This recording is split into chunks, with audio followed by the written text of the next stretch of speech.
Meus caros amigos,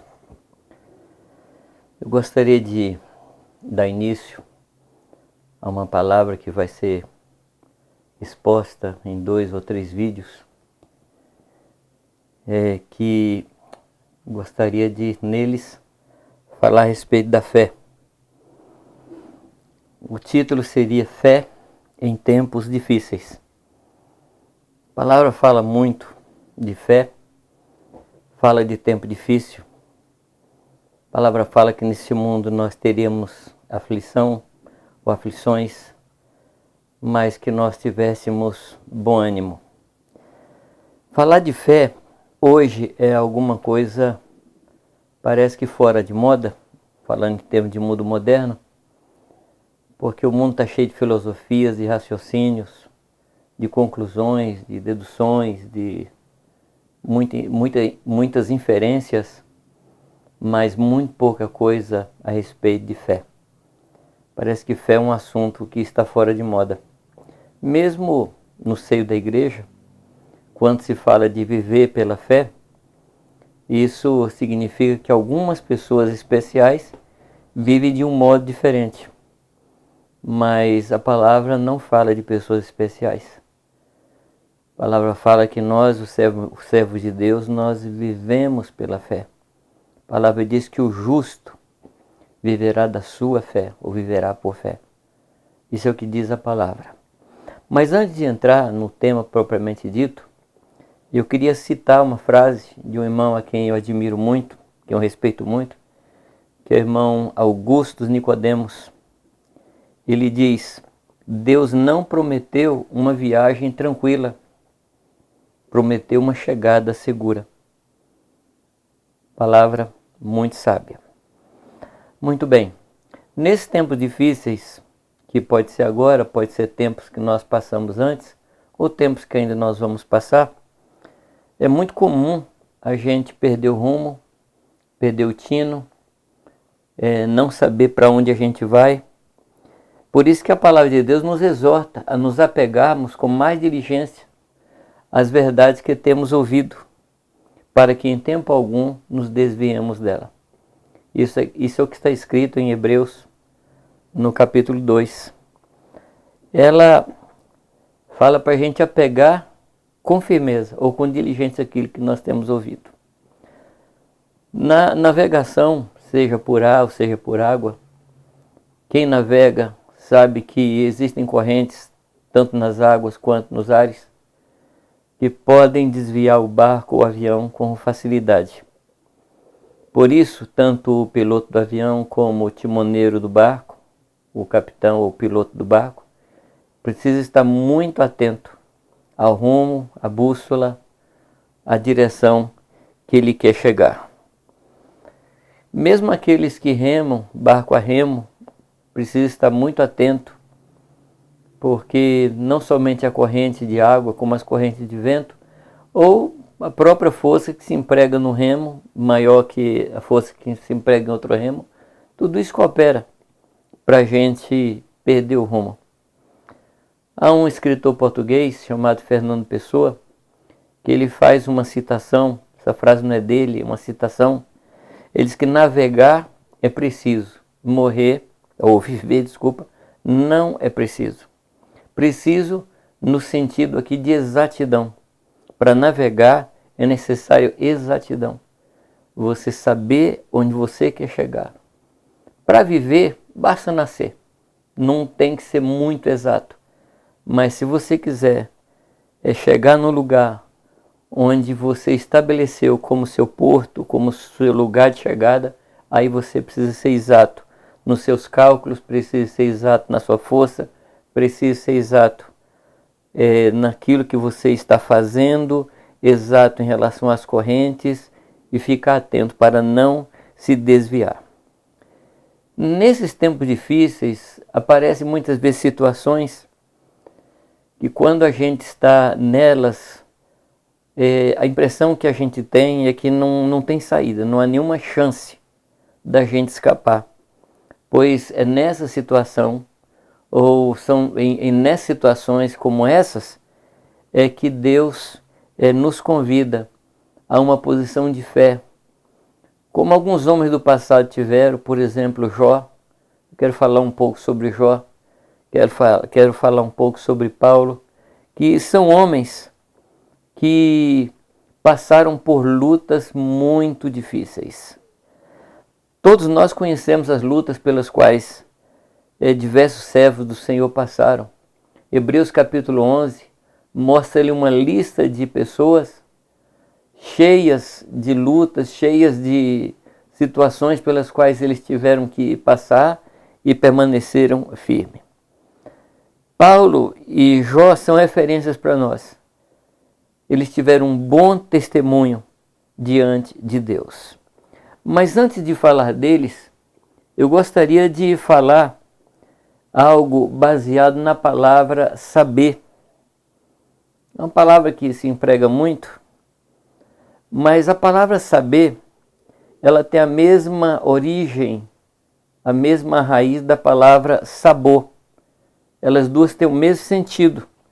Por exemplo, podemos falar que uma comida sabe bem, significa que a comida tem um bom sabor. Ou podemos falar assim, que nós temos conhecimento de tal coisa, nós sabemos muito a respeito daquilo.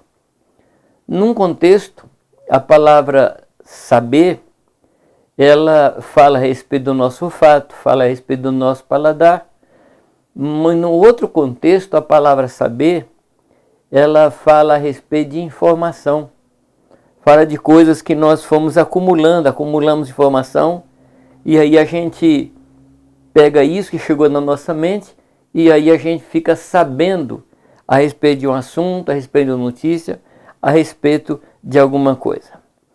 Eu preciso comentar isso, não como um preciosismo da língua portuguesa, mas para ajudar a gente a compreender que a palavra de Deus usa o verbo saber de uma forma diferente do que aquela forma que nós usamos. A Escritura fala de um saber que não diz respeito muito a acúmulo de informações, mas fala de algo muito profundo, que fala de coisa do coração, fala de algo espiritual. Eu estava vendo uma lista de textos na Escritura onde existe a expressão eu sei, e eu fiquei muito admirado as ocorrências e como elas aparecem. Às vezes o Senhor usa eu sei, às vezes homens usam eu sei.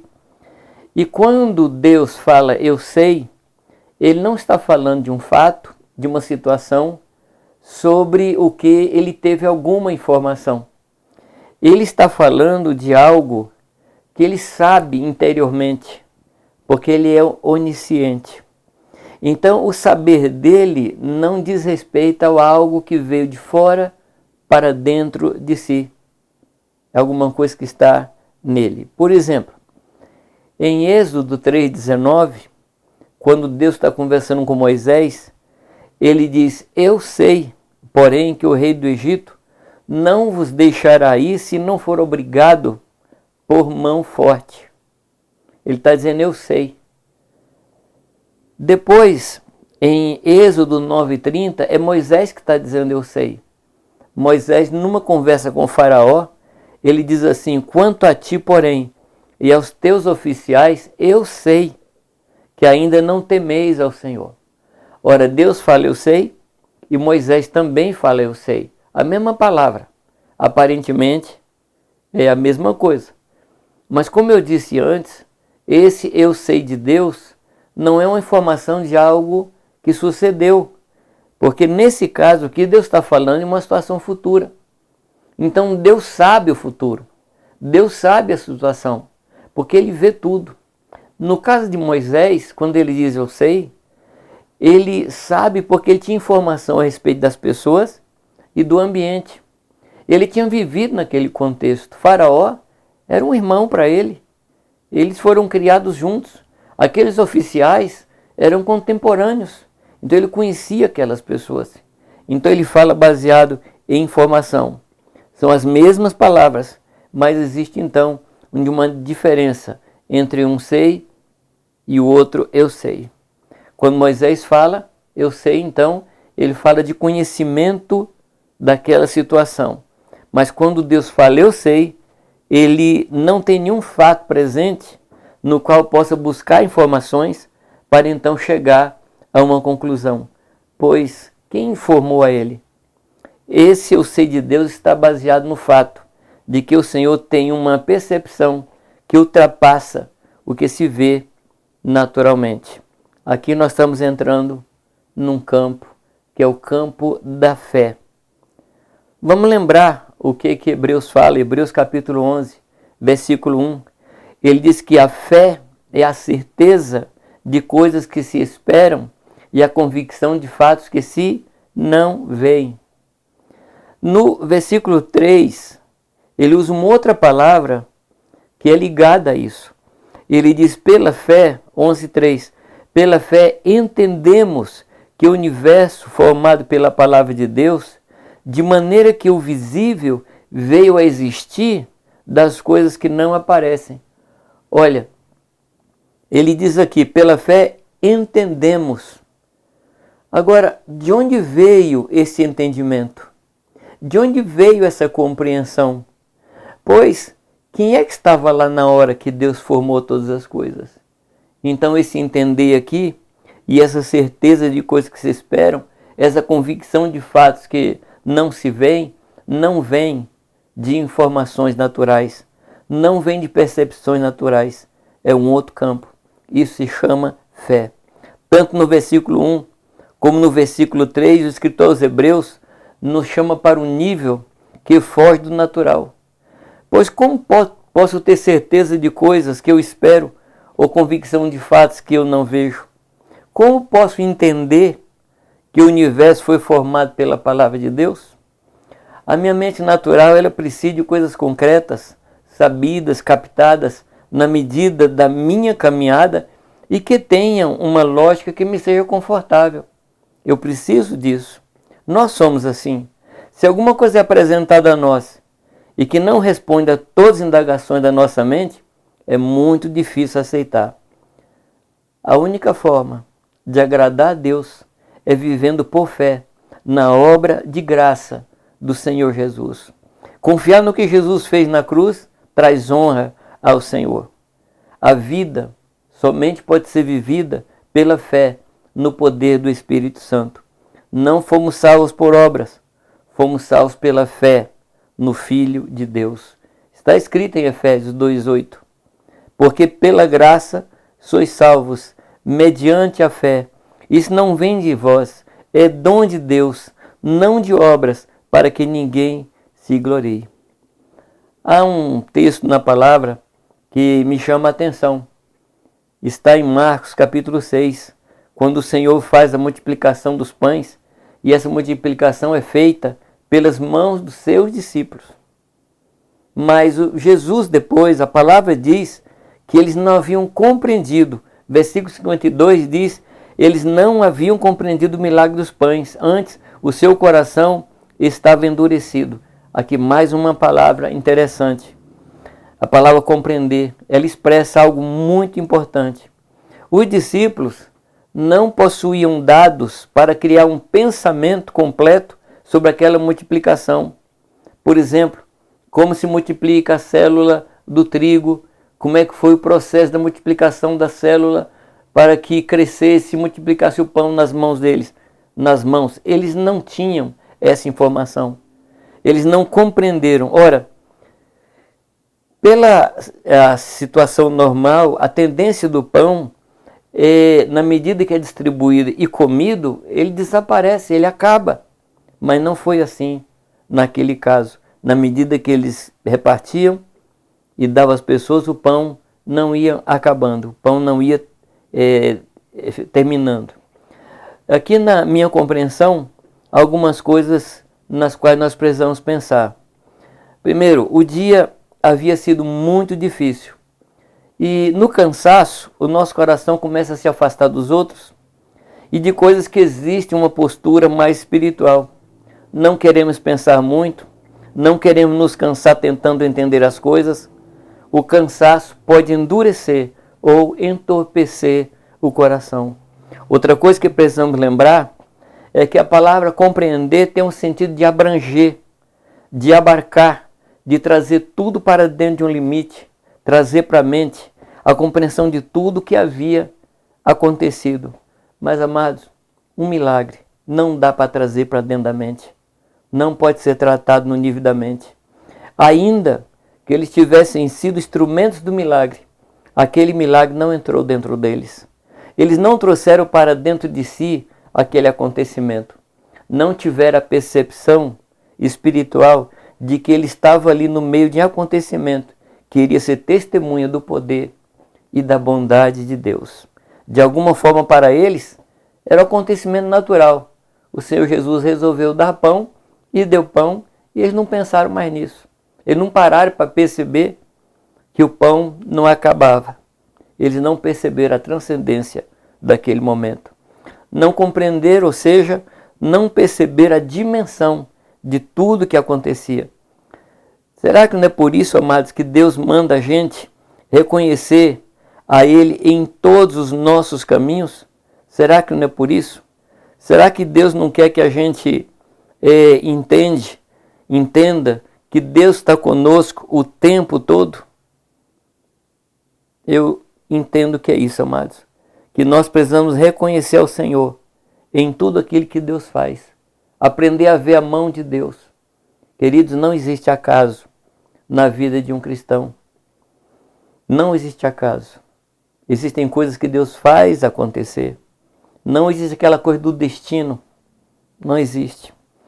Voltando à palavra saber, quando a palavra se refere a Deus dizendo eu sei, não está falando de informações externas que o fizeram deduzir ou concluir algo, o que é diferente do nosso saber natural, que é construído dessa forma. Juntamos as informações, somamos, ligamos e daí concluímos ou deduzimos. Há uma esfera do saber que não é produto desse raciocínio. Essa esfera é a esfera da fé. Um problema nosso é que tentamos ter fé no espaço da mente. Queridos, é impossível. A área da atuação da fé é o coração. Por isso que a palavra diz que se em teu coração credes, se em teu coração creres, então não é crer na cabeça, é crer no coração. Esse é o lugar onde o Senhor atua. Esse é o ambiente da fé, o nosso coração, essa região com Deus. Lembremos-nos que Paulo fala que quando oramos pelo Espírito, o nosso espírito ora de fato, mas a nossa mente fica infrutífera. Ele faz a pergunta, que farei então? E ele mesmo responde, orarei no Espírito e também orarei com a mente.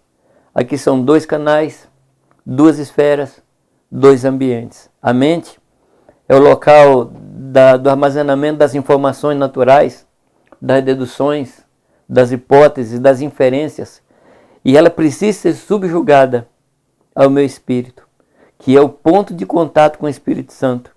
Aqui nós não estamos falando de deduções ou hipóteses, aqui estamos falando de revelação e de fé em Deus, as certezas trazidas pelo Espírito Santo, pela revelação da palavra.